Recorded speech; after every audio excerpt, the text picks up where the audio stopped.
안녕하세요. 수도권에 살고 있는 30대 초반 여자입니다. 현재 간호사로 일하고 있어서 교대 근무하며 야간 근무도 자주 하거든요. 그래서 잠을 깨기 위해 이곳의 사연을 자주 듣고 있답니다. 예전엔 라디오를 들었는데 여기 사연이 더 재밌어서 거의 습관이 되었네요. 저도 아주 파란만장한 결혼과 이혼 스토리를 가지고 있거든요. 아직 젊은 나이에 이런 일을 겪다니 한때는 화도 났어요. 그래도 빨리 끊어냈다는 데에 위안을 얻고 살고 있답니다. 여러분께도 이 경험을 공유하고 싶어서 이렇게 사연을 보내봅니다. 저의 이야기 한번 들어주시겠어요? 간호학과 졸업하고 대학 근처의 정형외과에서 일을 시작하게 되었어요. 건물 4층을 통으로 써서 그 근방에서는 가장 큰 병원이었답니다. 그래서 직원 수도 참 많았어요. 들어가서 거의 2년은 정신없이 일만 했던 것 같아요. 일에 적응하는 게 너무 힘들어서 연애는 생각하지도 못하고 살았고요. 남편은 같은 병원에서 일하는 방사선사였는데요. 거의 부딪힐 일이 없어서 이름도 몰랐고 마주치면 인사만 하는 정도였어요. 그러다 병원장이 야심차게 전 직원 회식을 한번 한 적이 있었는데요. 그때 우연히 남편이 제 옆에 앉게 되었죠. 이렇게 아름다운 분이 우리 병원에 계셨다니 몰랐네요. 제가 아까 옆에서 보고 깜짝 놀랐잖아요. 농담도 잘하시네요. 아무튼 좋게 봐주셔서 감사해요. 오늘은 회식한다고 화장을 좀 해서 그런가요? 생얼도 엄청 예쁘실 것 같은데요. 아무튼 이렇게 얘기하게 돼서 영광입니다. 우리 앞으로 친하게 지내요. 그 이후부터 남편은 병원에서 만나면 농담도 걸고 종종 커피나 간식거리를 갖다 주면서 수다도 떨고 가곤 했어요. 그러다 같이 밖에 나가서 점심도 먹고 꽁냥꽁냥 썸 타는 분위기가 이어졌죠. 딱 해주는 거 보면 다 눈치채잖아요. 나한테 관심이 있구나. 그런 게 아주 팍팍 느껴지더라고요. 사실 남편의 외모는 제 이상형과는 딴판이었어요. 그래서 처음에는 남편이 대시를 해도 별로 마음에 들진 않았었는데요. 다정하고 유머러스한 모습에 마음을 점점 열게 되더라고요. 직업이 비슷하다 보니까 의지가 많이 됐어요. 환자들 때문에 속상한 일이 있으면 위로도 이해도 잘해줬죠. 또 간호사가 아무래도 여초 직업이다 보니 직장 동료 때문에도 힘들거든요. 나 오늘 막내 간호사 때문에 진짜 너무 힘들었잖아. 무서워서 뭘 물어보지도 못하겠어. 걔 왜 그래? 우리 자기 힘들게. 다음에 또 그러면 나한테 말해. 내가 바로 찾아가서 혼내줄게. 말뿐이라도 병원 안에 내 편이 있다는 게 힘이 되더라고요. 병원 직원들도 우리 관계를 다 알게 돼서 의도치 않게 공개 연애를 2년을 했네요. 모두들 우리가 결혼할 거라고 생각하는 것 같더라고요. 그러다 보니 자연스럽게 결혼 이야기까지 나오고 서로 어떤 결혼 생활을 원하는지 자주 이야기를 나눴어요. 주변에 내 친구들 보니까 반반 결혼을 많이 하더라고. 내가 보기에도 그렇게 하는 게 합리적이고 좋은 것 같아. 우리 지금까지 서로 모은 게 얼마인지 부모님 재산 그런 거 신경 쓰지 말자. 그냥 생활비 딱 반반씩 내고 부모님 용돈은 각자 해드리는 거 어때? 그럼 집안일도 반반, 혼수며 집이며 다 반반인 거 알지? 물론이지. 집 대출 이자도 반반씩 딱 내고 가전제품 같은 것도 다 반반씩 나눠서 사자. 난 이거 예전부터 말해놔서 우리 부모님은 당연히 그러려니 하실 거야. 어때? 자기 진짜 합리적인 남자 만난 거야. 요즘 세상에 이렇게 부담 안 주는 남자가 어딨냐? 남편은 결혼 시작 전부터 다 반반으로 나누자고 했어요. 그러면서 자기 같은 남자 어디서 만날 수 없다며 엄청 깨어있는 척 하더라고요. 사실 그렇게까지 하는 건 별로 생각해 본 적이 없었는데 다른 친구들한테 물어보니 여자 쪽이 손해볼 건 없다고 하더라고요. 그래서 남편이 원하는 대로 하기로 했어요. 집을 구할 때도 각자 예산은 묻지도 따지지도 않고 딱 5천만 원씩 냈고요. 나머지는 다 남편 이름으로 대출받아서 병원 근처 신축 아파트를 매매했답니다. 명의는 당연히 공동명의로 했죠. 결혼식도 축의금으로 모두 계산했고 신혼여행도 반반 내고 예약해서 갔어요. 근데 돈 쓸 때마다 영수증을 악착같이 모으는 남편의 모습을 보니 좀 쎄하더라고요. 그것도 결혼 생활 중 가장 꿀 떨어진다는 신혼여행에서 말이죠. 부모님하고 가족들 드릴 선물도 각자 사자고 해서 그렇게는 했는데 좀 서운했죠. 아니나 다를까 여행 잘 갔다 와서는 할 말이 있다더군요. 그러면서 여행 기간 동안 모은 영수증을 쫙 보여주더라고요. 여행 가서 쓴 돈이야. 내가 반씩 나눠서 싹 계산했어. 편하게 오늘 환율로 해서 여기 써진 금액 내 계좌로 보내줘. 근데 자기야, 내가 예쁘다고 해서 산 목걸이랑 선글라스도 반반씩이야? 난 자기가 사라고 해서 선물로 사주는 줄 알았는데. 난 여행 가서 아무것도 안 샀잖아. 나라고 뭐 사고 싶은 거 없었겠어? 그리고 목걸이랑 선글라스가 꼭 필요한 것도 아니었고. 아, 됐다. 물론 자기를 위해서 돈 다 내줄 수는 있어. 그럼 그건 내가 다 내는 걸로 할게. 됐어. 내 물건이니까 그냥 내가 다 낼게. 그럼 됐지? 저딴 소리를 하니까 진짜 기분이 확 상하더라고요. 연애 때는 쓸데없는 것도 잘만 사다 안겨주고 하더니만 어떻게 결혼하니까 무조건 네 건 네 거고 내 건 내 거가 될 수가 있나요? 더 어이가 없는 건 제가 다 낸다고 하니까 말리지도 않고 가만히 있었다는 거예요. 그 모습에 정이 좀 떨어졌네요. 결국 제가 산 물건들은 그 돈을 다 내는 걸로 했죠. 그렇게 신혼여행에서 쓴 돈을 바로 남편 계좌로 보냈습니다. 그리고 이 계좌번호로 매달 월급 받으면 생활비랑 대출이자 넣어줘. 매달 남은 돈은 확인해보고 반씩 나누든지 아니면 다음 달로 넘기자. 그것도 나중에 정하면 될 것 같아. 어때? 진짜 합리적이지? 그래, 자기가 이렇게 칼 같은 사람인 줄 몰랐네. 알았어. 자기가 원하는 대로 한번 잘해볼게. 그렇게 돈을 반반씩 철두철미하게 나누는 사람이니 집안일도 반반씩 딱 잘하는지 한번 지켜보기로 했어요. 그러던 어느 날 신혼여행에서 돌아온 지 2주 정도 지났을 때였습니다. 남편이 엑셀 파일로 쫙 정리한 집안일 목록을 보여주더라고요. 요즘 인터넷에 집안일 반반 목록이 이렇게 있더라고. 우리한테 필요한 것만 더 적어서 만들어봤어. 혹시 자기가 하려나 하고 기다려봤는데 전혀 생각 못하는 것 같더라고. 그래서 마음 넓은 내가 먼저 딱 만들었지. 아, 난 이런 것도 만들어야 되는지 몰랐네. 떨떠름한 표정으로 남편이 만든 집안일 목록을 살펴봤어요. 얼마나 세분화가 잘 되어 있던지 아주 놀랐네요. 예를 들어보면 빨래가 그냥 빨래로 끝나는 게 아니었어요. 세탁기 돌리기, 빨래 널기, 빨래 접기, 옷장에 넣기, 이딴 식으로 분류해놨더라고요. 특별히 자기 먼저 하고 싶은 거 골라. 난 남은 거 할게. 나 같은 남편 진짜 없다. 아유, 고마워라. 아주 눈물나게 고마웠네요. 저는 직업상 교대 근무를 하거든요. 근데 남편은 방사선사라서 6시면 칼퇴근을 해요. 그래서 저보다 시간 여유도 훨씬 많은 편이고요. 그걸 뻔히 알고 있으면서도 야간 근무 때 집안일을 못하면 아주 난리를 피웠어요. 자기 어제 설거지 안 했더라? 오늘 내가 하는 날이긴 한데 어제 자기가 안 했으니까 오늘 해.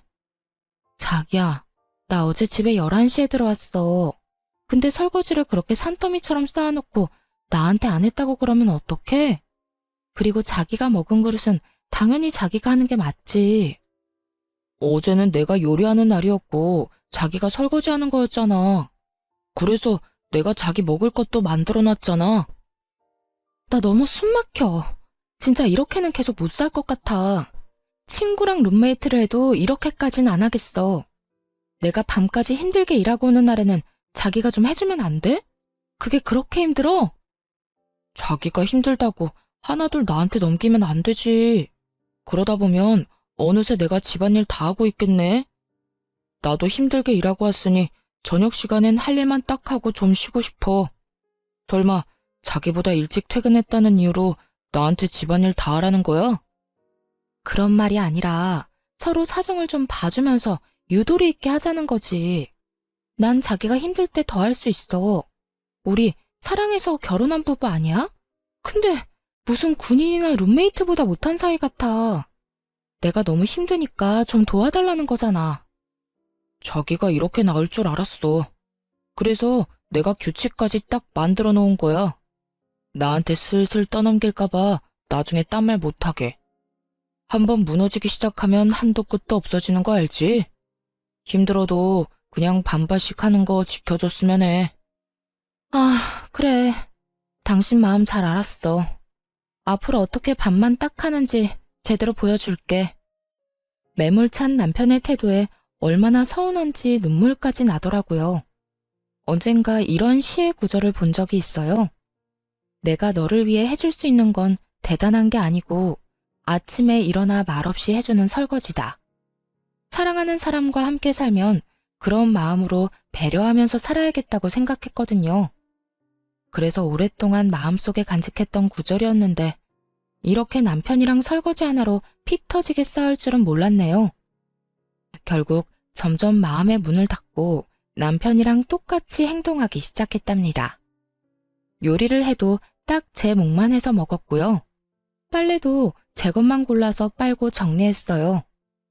하루는 감자탕이 너무 먹고 싶어서 퇴근길에 딱 1인분만 사와서 먹고 있었어요. 남편도 감자탕을 좋아하는데 냄새를 맡고는 얼굴이 환해져서 들어오더군요.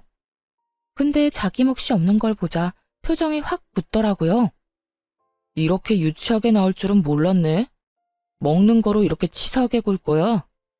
반반 결혼을 전혀 다르게 이해한 것 같은데 일단 두고 볼게. 두고 보긴 뭘 두고 봐. 내가 생각하는 반반은 이런 거야. 이왕 할 거면 확실하게 해야지. 아침에 국에 반찬 딱 차려주면 맛있게 먹고 설거지만 하는 게 무슨 반반인가요?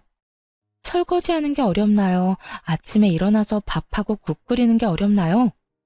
자기는 세탁기랑 건조기만 띡 돌리고 제가 다 개야 하는데 그게 반반인가요? 누구 한 명 양보하지 않으니 이렇게 찬바람 날리는 결혼 생활이 이어졌답니다. 야간 근무하고 집에 온 어느 날이었어요. 남편이 혼자 야식까지 신나 시켜 먹고는 설거지를 해놨더라고요. 그게 뭐가 문제냐고요? 정말 웃긴 게 뭔지 아시나요? 제가 아침에 사용한 물컵 한 개만 싱크대에 덩그러니 남아있었다는 거예요. 그걸 딱 보니까 지금 결혼 생활의 현수소 같다고나 할까요? 현타가 딱 찾아오더라고요. 저 인간은 컵 한 개를 설거지해줄 만큼 날 위해주지도 아껴주지도 않는구나. 그런 진실이 눈앞에 확 보였어요. 연애 때는 그렇게 잘 챙겨주고 다정했던 남편인데 너무 매정하게 변해버려서 혼란스럽고 슬프기까지 했답니다.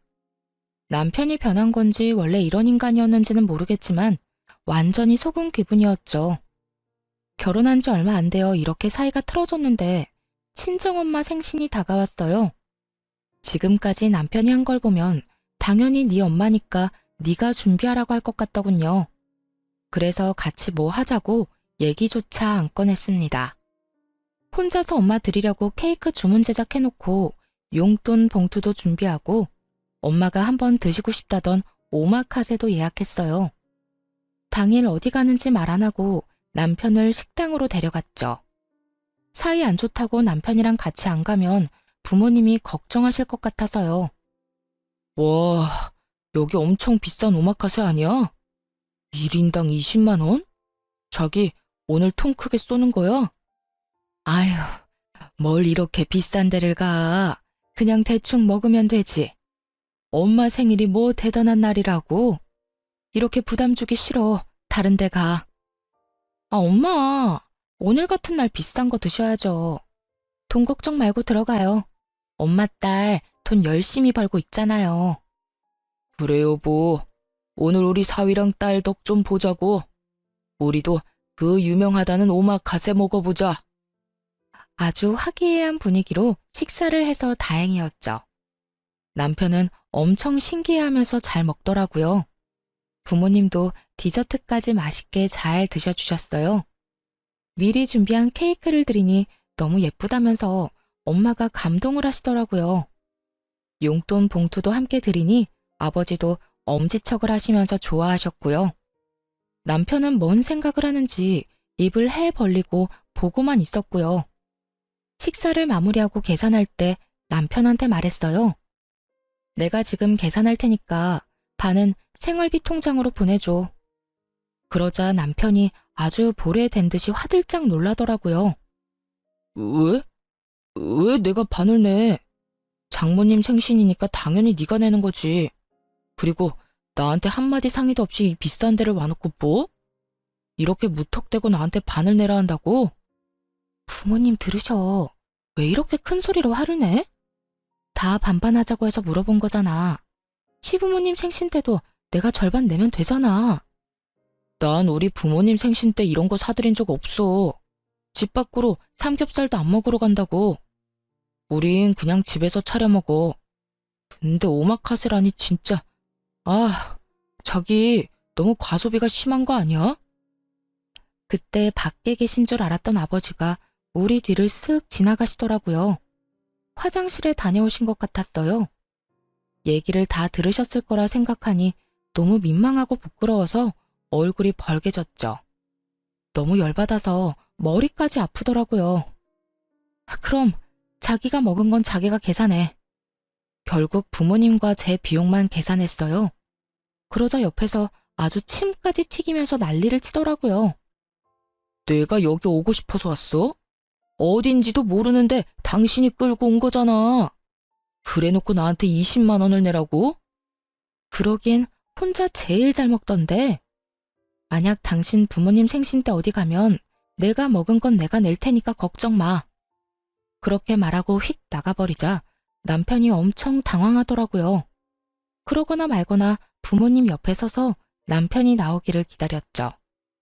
부모님이 냉랭한 분위기를 느끼셨는지 계속 제 눈치를 보시는데 더 짜증이 났어요.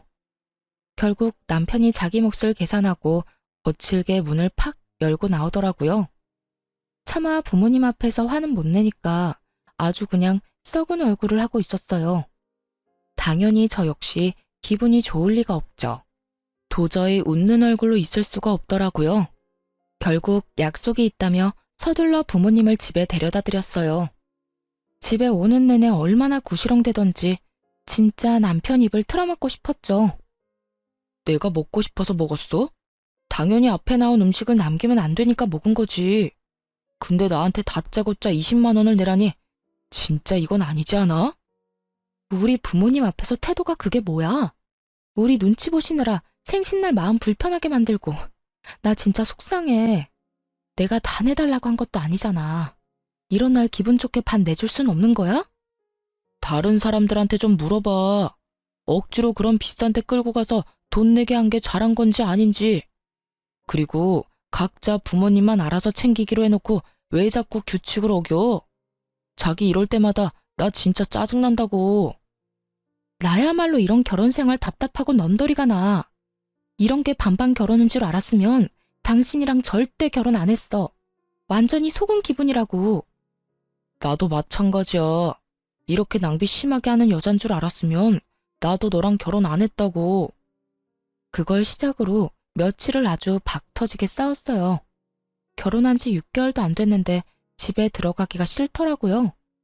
퇴근했는데도 밖에서 한참 서성이다가 들어간 적도 많아요. 다들 이렇게 사는 건지 아님 내 결혼만 망한 건지 이런 고민 어디에 말하기도 부끄러워서 혼자 벙어리 냉가슴 앓듯 끙끙댔답니다. 엎친 데 덮친 격으로 병원에서도 힘든 일이 이어져서 더 지쳐갔어요. 가장 고참 간호사랑 말다툼을 했는데 그 후로 그 간호사가 못살게 굴었거든요. 케어가 힘든 환자를 일부러 맡기거나 힘든 스케줄만 골라서 일하게 하는 둥 너무 서럽고 힘들게 하더라고요.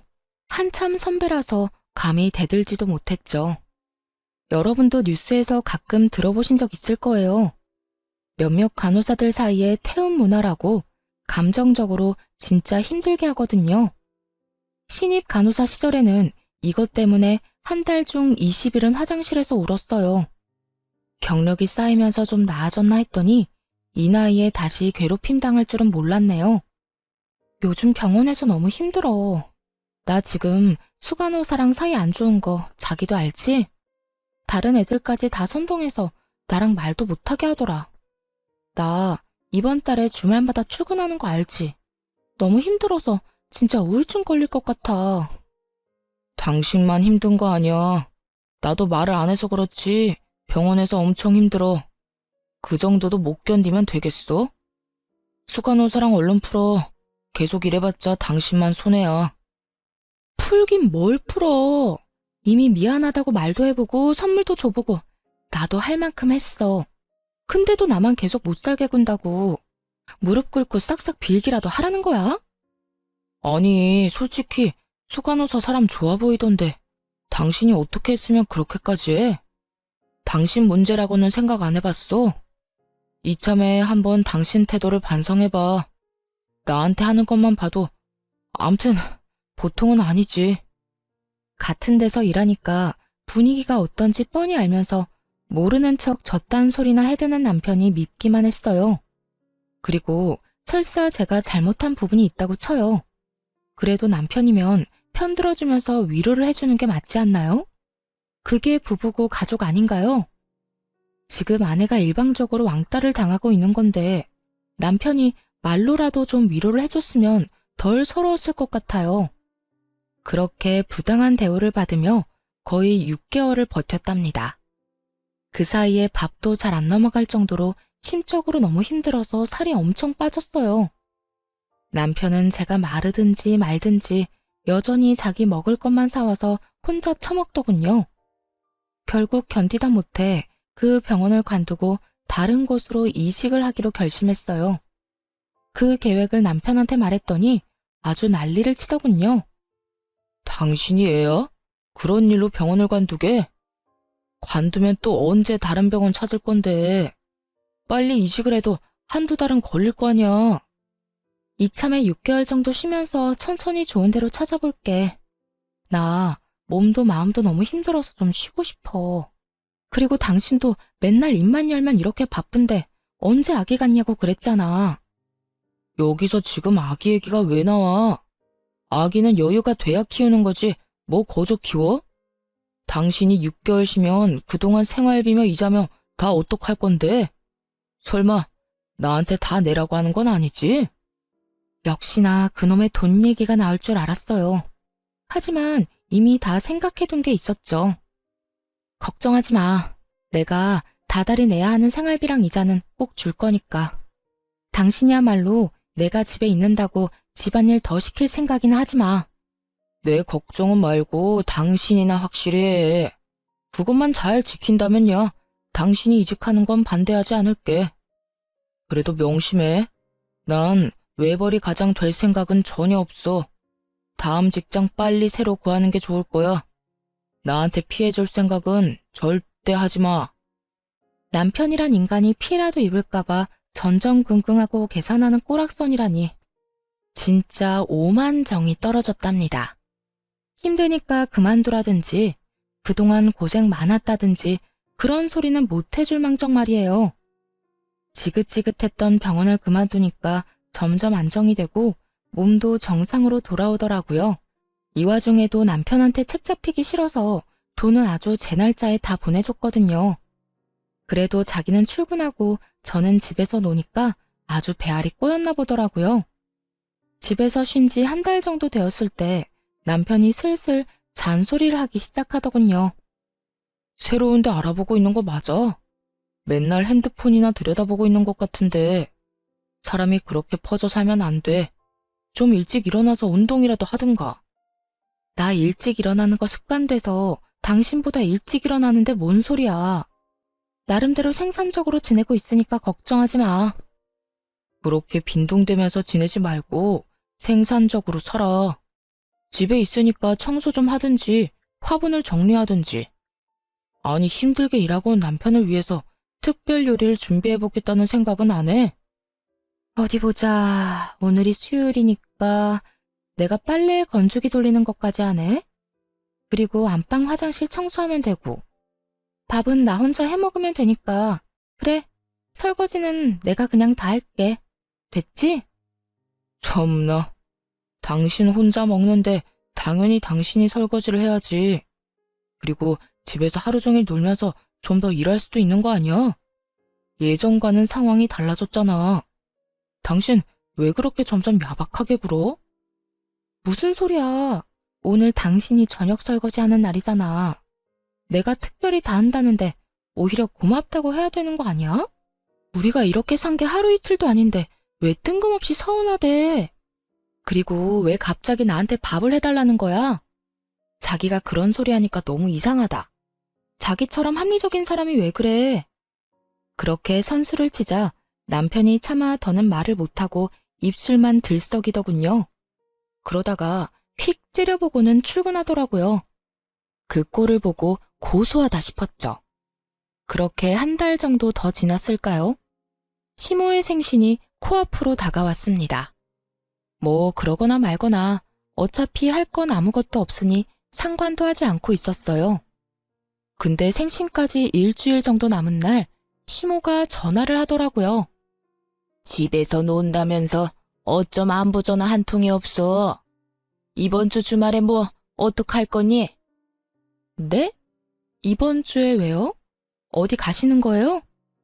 어머 얘, 민망하게 이런 말까지 해야 되니? 내가 전화하기 전에 네가 알아서 준비하고 말해줘야 되는 거 아니야? 일주일 후에 내 생일인 거 창진이가 말 안 해?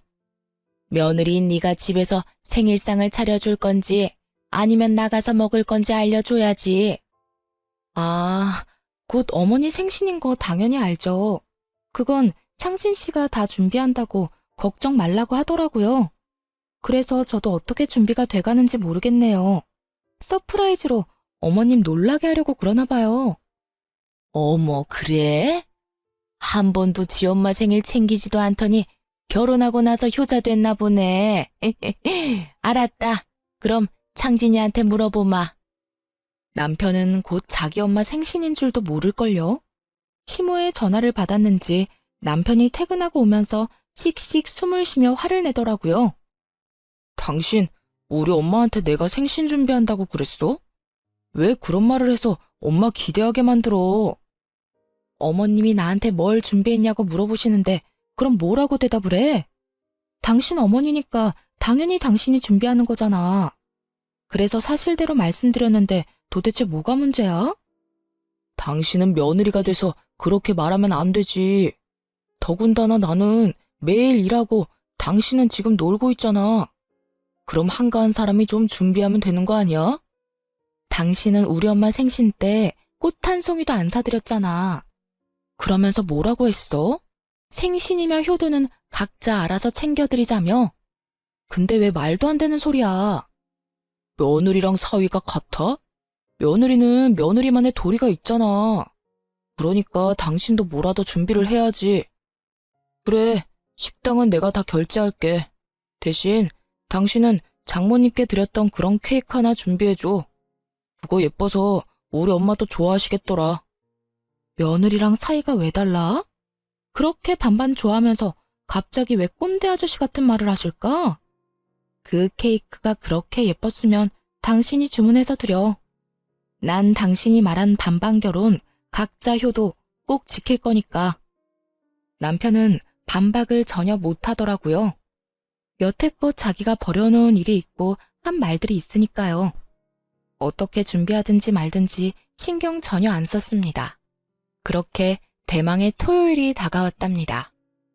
남편은 그날까지 삐져서는 말도 별로 안 하다가 저녁쯤 시댁에 가자고 하더군요.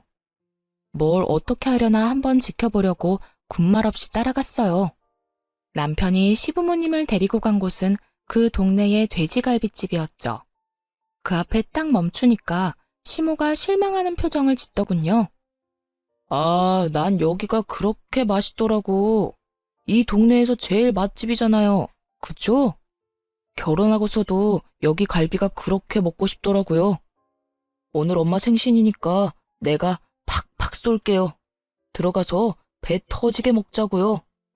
남편은 자기도 민망한지 괜히 큰 소리를 치면서 식당 안으로 들어갔답니다. 그러고는 돼지갈비 4인분을 시키고 혼자 며칠은 굶은 것처럼 우걱우걱 먹더라고요. 케이크며 선물 같은 건 당연히 없었죠. 남편이랑 제가 빈손인 걸 확인한 시모는 실망한 표정으로 깨작거리기만 했고요. 고기를 흡입하는 남편을 두고 저는 계산하기 좋도록 냉면 하나 시켜서 먹었어요. 아니, 새아가, 너는 왜 고기를 안 먹니? 좀 먹어라. 돼지고기 싫어하냐? 아, 전 냉면만 먹으면 돼요. 저 신경 쓰지 마시고 많이 드세요.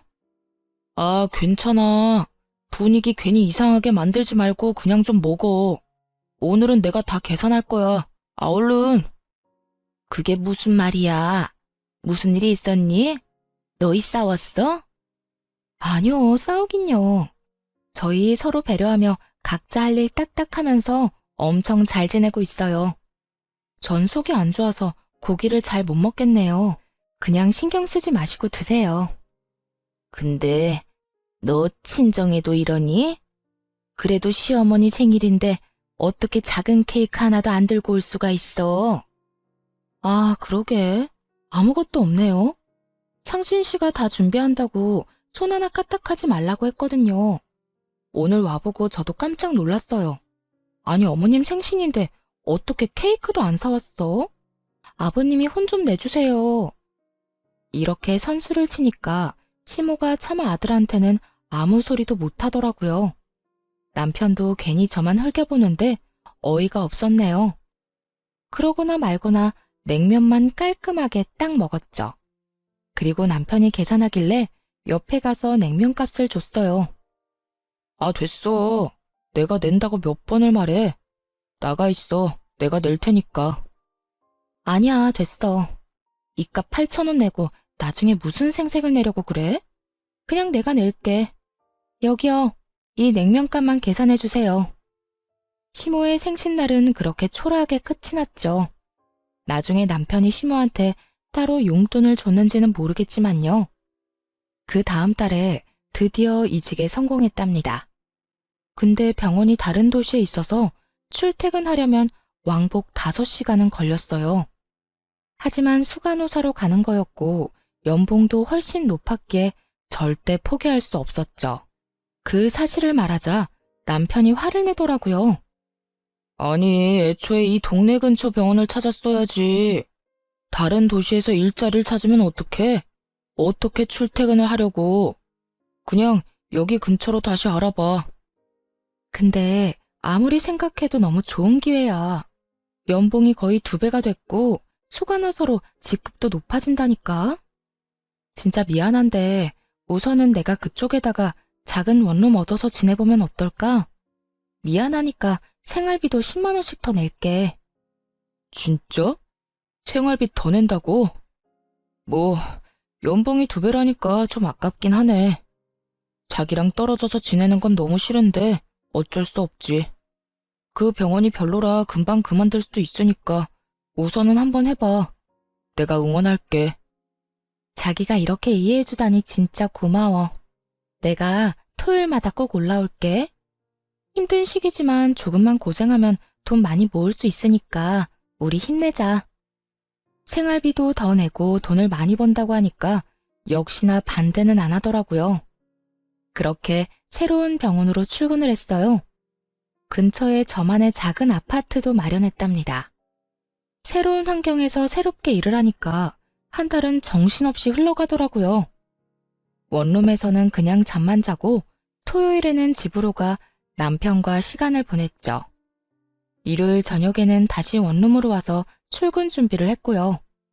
그런 생활이 2달 정도 이어졌습니다.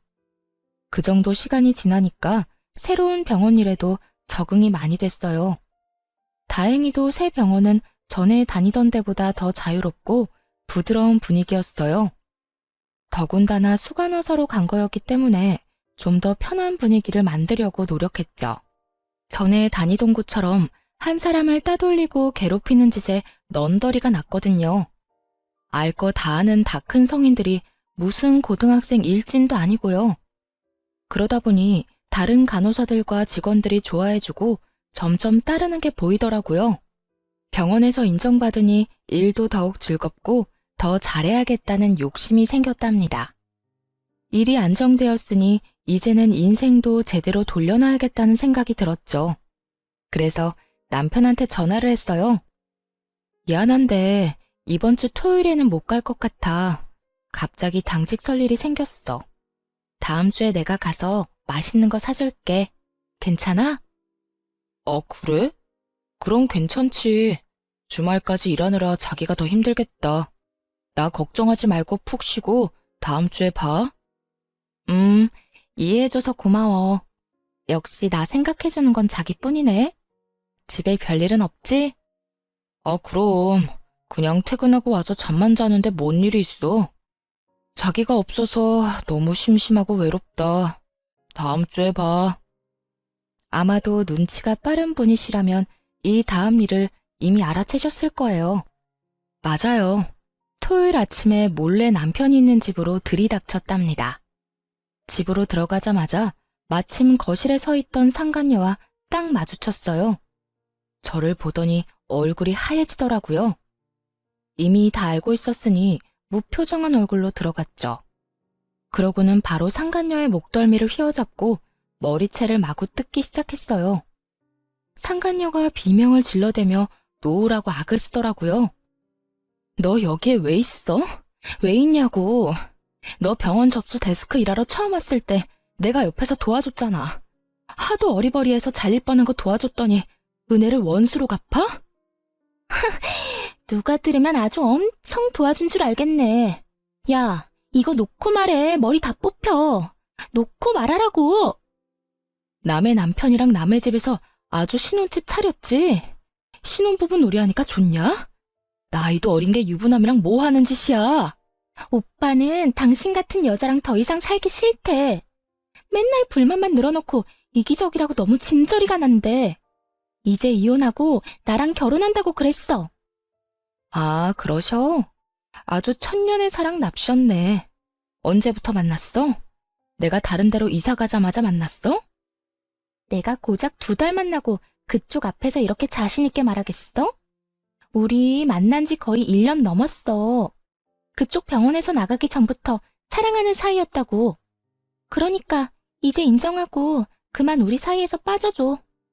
오빠는 그쪽이 아니라 날 사랑한다니까? 그래, 말해줘서 아주 고맙다.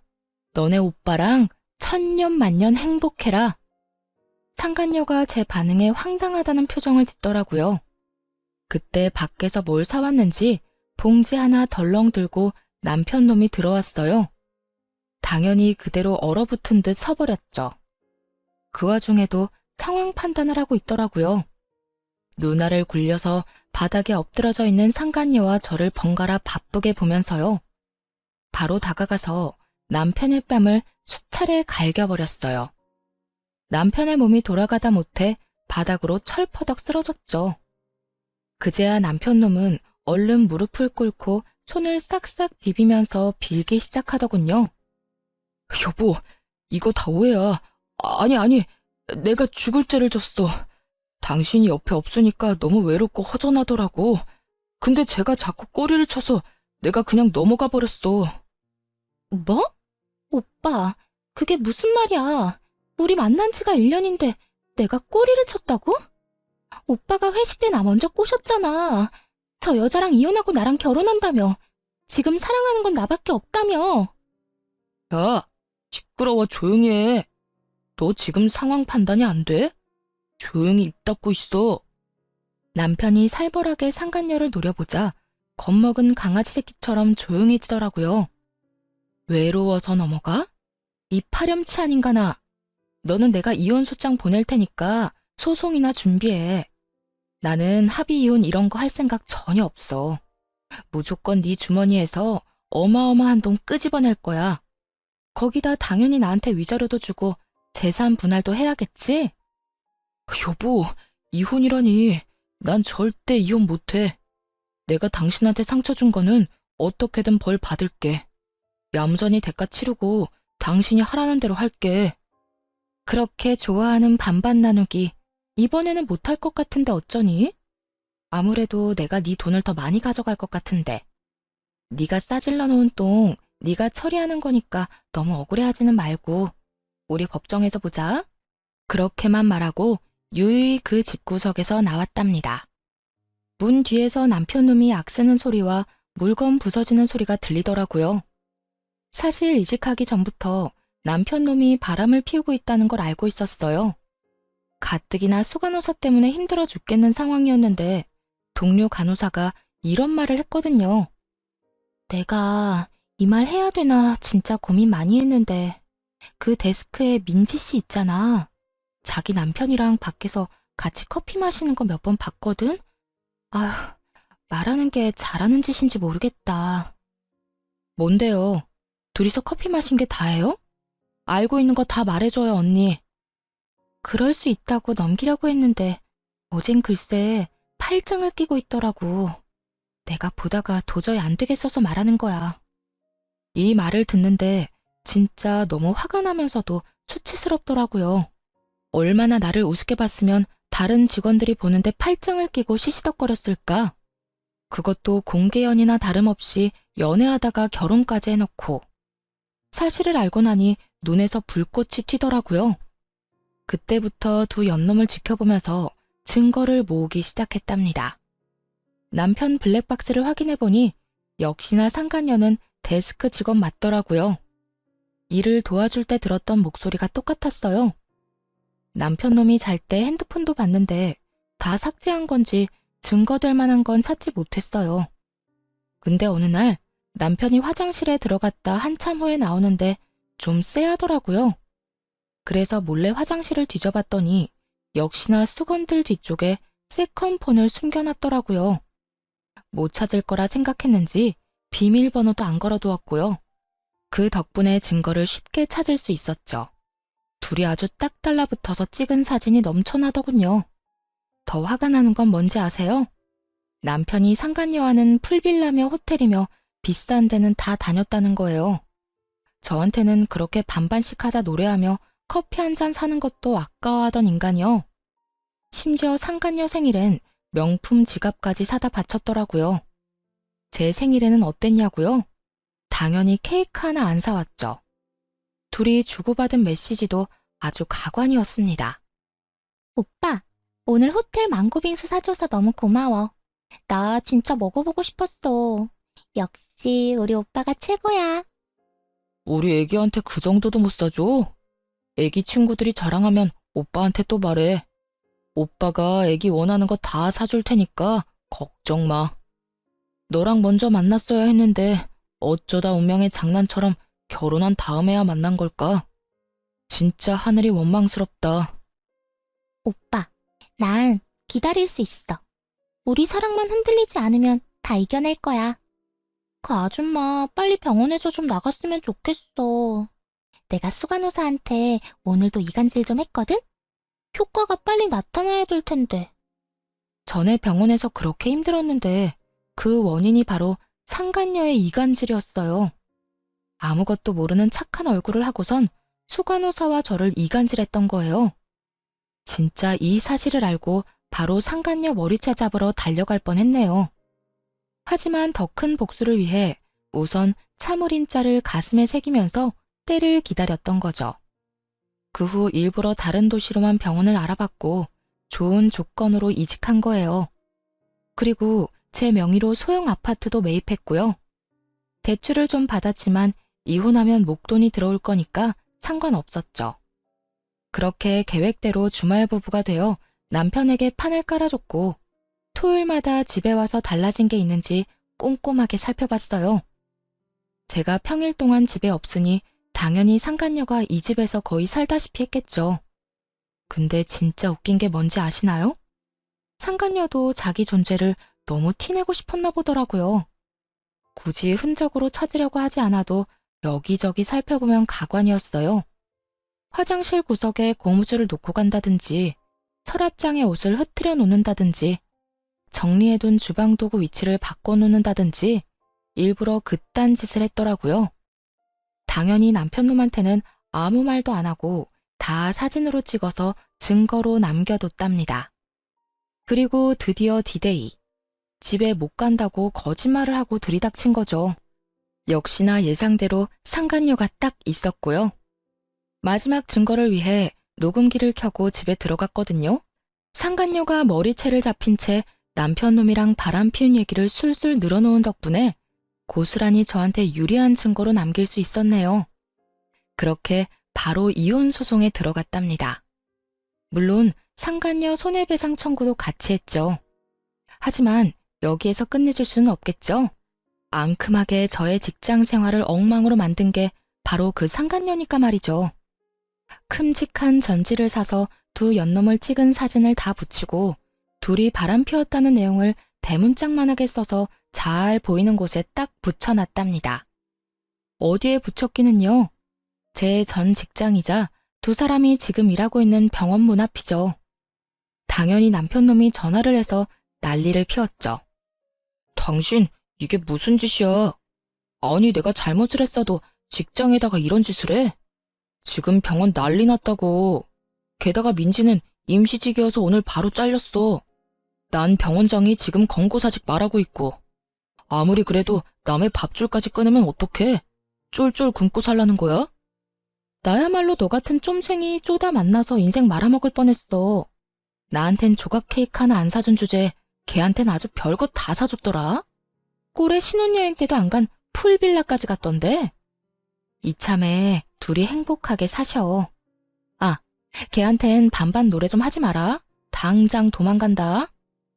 야, 너 말 다 했어? 내가 바람 피운 건 잘못했다 쳐. 그렇다고 남의 직장에다 이게 뭐 하는 짓이야? 당장 와서 떼. 내가 왜? 그거 내가 붙인 거니까 그대로 놔둬. 내 허락 없이 떼기만 해봐. 기물파손죄로 신고해버릴 거니까. 이 파렴치한 인간아. 바람 피운 주제에 뭐가 그렇게 당당해? 내가 정말 어이가 없어서. 네 잘못들은 네가 제일 좋아하는 돈으로 갚게 될 거야, 이 못된 인간아. 그 전화를 마지막으로 다시는 전 남편놈의 연락을 받아주지 않았습니다. 그 인간이랑 1분 1초도 더는 엮이기 싫었거든요. 소송이 시작되고 모든 연락은 변호사를 통해서만 했습니다. 소송이 길어져도 상관없다는 마음으로 스트레스 받지 말고 살자고 다짐했거든요. 어차피 그 인간이 유책 배우자니까 당연히 승소할 거였으니까요. 상간녀 손해배상에서도 승소했고 많지는 않지만 1,000만 원 받았네요. 그래도 아직 20대인 상간녀 입장에선 꽤 큰 돈이고 상간녀 인생에 지울 수 없는 기록을 남겼다는 게 중요한 거죠. 변호사 말로는 남편놈이 이미 그 여자랑 헤어졌다며 선처를 바란다고 했다더군요. 일하던 병원에서 잘리고 근처 병원까지 소문이 파다하게 나서 재취직이 어렵다네요. 그래서 남편놈이 오랫동안 백수로 지내니까 여자가 도망갔다더라고요. 그렇게 사랑한다더니 금세 마음이 바뀐 게 참 웃겼어요. 둘이 아주 잘 어울리는 바퀴벌레 한 쌍이라 결혼해서 잘 살기를 바랬는데 말이죠. 9개월 정도 시간이 흐르고 이혼 소송에서도 승소했어요.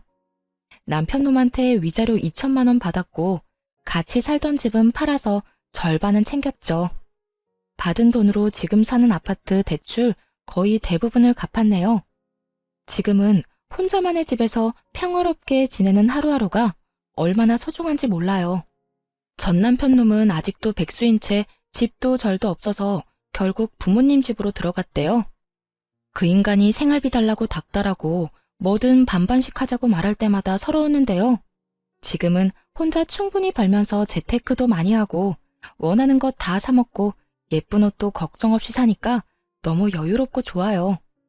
그 인간이랑 살 때는 왜 1,500원짜리 커피 한 잔 사 마시기도 힘들었는지 참.